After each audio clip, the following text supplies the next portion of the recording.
paano kayo natulungan ng Viva Max? Financial. Material.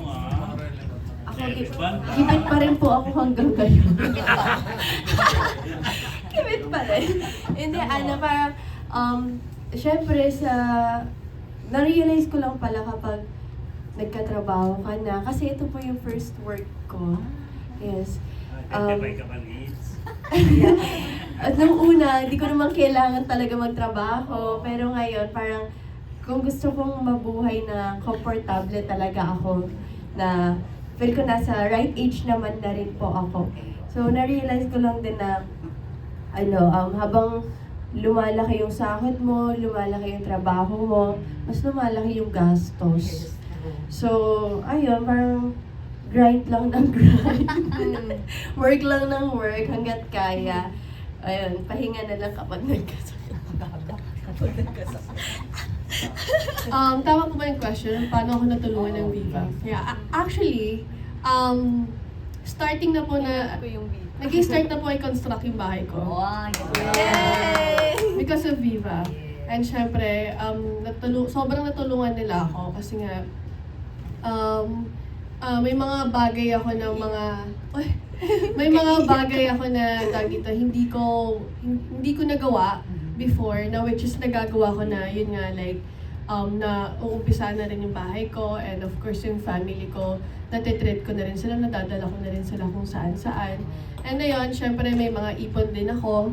And sobrang thankful ako kasi nga, sobrang natulungan nila yung career ko. Nakakakuha kami ng, alam naman po natin na, isa pa ako sa brand ambassadress ng Robas. Natulungan naman, sobrang natulungan po nila ako doon dahil yun po yung dahilan kung bakit na po ako ng bahay. Ayun po. And sobrang thankful po ako doon. Ayun po. So, nabili mo na ba yung gamit? Nagbalik na ba? Bumili ka ng LV? Hindi ko muna po inuuna yung luho ko. Gusto ko muna pong unahin yung talagang mas kailangan. Lalo na yun nga po, yung bahay. Kasi, syempre, ang mga luho, madali lang yan eh. Ano na yun tag dito, kumbaga, ang tawag dito, bonus na lang yun. Kaya dapat ang mas inuuna yung mas kailangan talaga. Yes. Hindi nabanggit nyo sinong gusto nyo makaulayo na girl. Ano naman ngayon lalaki? Sinong aktor ang gusto nyo makaulayo? Ayoko sa lalaki. Ayoko. Girls talaga. Girls talaga. Wala pa akong maisip sa mga lalaki kasi yung mga nakakatrabaho ko is nagiging tropa ko talaga. Kinukuya ko sila lahat kasi palagi naman kapag nag-work ako, parang ako yung bunso. So, kuya talaga yung turing ko po sa kanila. Sa ngayon, wala pa akong maisip. Sorry po. Ako, wala kasi halos lahat nagiging tropa ko talaga yung lahat ng nagiging cowork ko sa Viva Max. And mas na-appreciate ko yung mga lalaki. Kapag once na ayaw daw. Mas na-appreciate ko po yung mga lalaki kapag talagang sobrang sobrang marespeto nila sa babae. Hindi yung kaulayo na lang sa movie na gusto nyo, pantasya nyo. Sana ito yung maging kaulayo ko sa pelikula. Ganun. Leading man ang mga pangarap po. Outside, ganun po. Kahit Viva Max o outside. Ang gusto ko po si Captain America. Local. Local. Local? Sa local, parang wala akong maisip sa local. Talbo. Wala akong maisip sa local. Sa tingin niyo po ba, sinong bagay sa amin? Sino tayo nagtanong sa kanila? Binalik yung tanong. Binalik.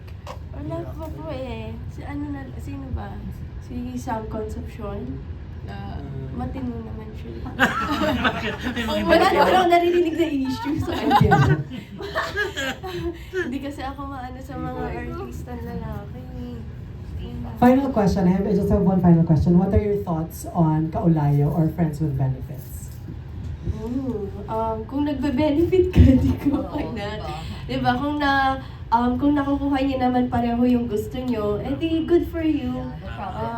Go. Tsaka hindi lang naman kasi ibig sabihin ng friends with benefits is more on sex eh. Yeah. Diba? May mga bagay din Giving and receiving. yeah, giving and receiving na like sa mga bagay or nagtutulungan kayong dalawa pagdating sa mga tawag dito sa mga problema nyo. Ayun, okay naman. Thank you. Si Direk, Direk, what make a are friends your with thoughts on friends with benefits or kaulayaw? Sa akin po wala namang problema na magkaroon ng friends with benefits. Basta walang, sabi nga sa pelikula, basta wala kang tinatapakang tao, huwag ka, wala kang ginagawa masama. Yun po. Thank you so much, Derek. Please